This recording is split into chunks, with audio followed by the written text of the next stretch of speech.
শ্রম ও কর্মসংস্থান মন্ত্রণালয়ের আওতাধীন বাংলাদেশ শ্রমিক কল্যাণ ফাউন্ডেশন প্রাতিষ্ঠানিক ও অপ্রাতিষ্ঠানিক খাতে কর্মরত শ্রমিক ও তাদের পরিবারকে 4,85,85,000 টাকার আর্থিক সহায়তার চেক বিতরণ করেছে।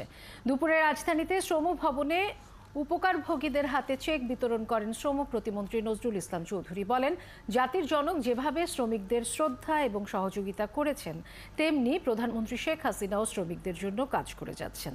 বাংলাদেশ শ্রমিক কল্যাণ ফাউন্ডেশন থেকে 2023-24 অর্থ বছরের প্রাতিষ্ঠানিক ও অপ্রাতিষ্ঠানিক খাতে কাজ করা শ্রমিকদের মাঝে 31,55,10,000 টাকা এবং এ পর্যন্ত 30,285 জন শ্রমিককে 141,63,68,355 টাকা আর্থিক সহায়তা প্রদান করা হয়েছে বলেও জানিয়েছেন প্রতিমন্ত্রী। বাংলাদেশ শ্রমিক কল্যাণ ফাউন্ডেশন থেকে এ পর্যন্ত 30,285 জনকে শ্রমিককে 141,66,00,000 টাকার আর্থিক সহায়তা প্রদান করা হয়েছে।